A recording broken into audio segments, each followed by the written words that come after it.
This is a 2-row repeat worked on an even number of stitches. For my sample I have 20 stitches and I'm using worsted weight yarn and US size 6 needles. So this is the front and then this is the back. And just like brioche stitch, half brioche creates a fabric that is really thick and soft and squishy. For row 1, the repeat is slip 1, yarn over, knit 1. And your slip 1, yarn over is worked as one step. So you're not making a yarn over and then slipping one. You have the yarn over on your needle as you're slipping the stitch.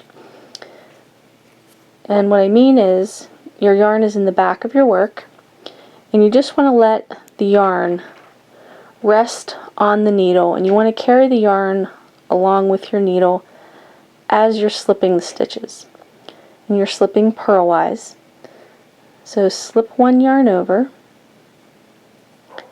and knit 1. So again, the yarn is toward the back of the work. And you just bring your needle behind the yarn and slip the next stitch. Knit 1, slip, knit 1. And what that does is the working yarn or the yarn over creates a shawl over the slipped stitch. That's what Nancy Marchant calls it, a shawl. So slip, knit, slip, and knit all the way across the row.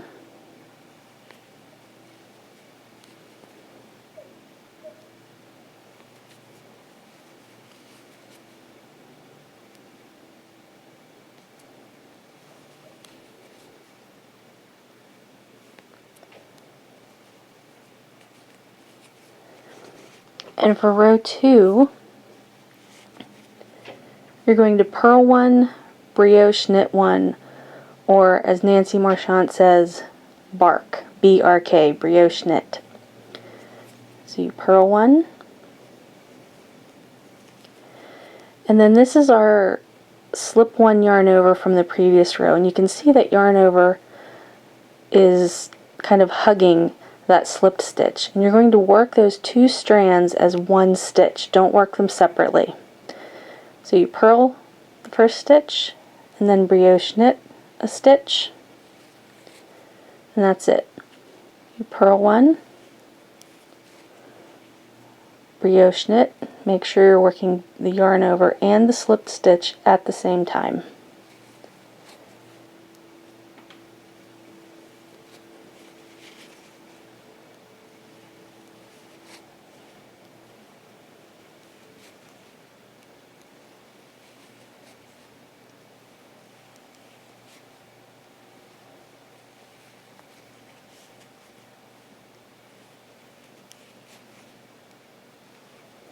If you're interested in learning more about brioche stitch, Nancy does have a class on Craftsy. I will put a link in the video description below if you're interested.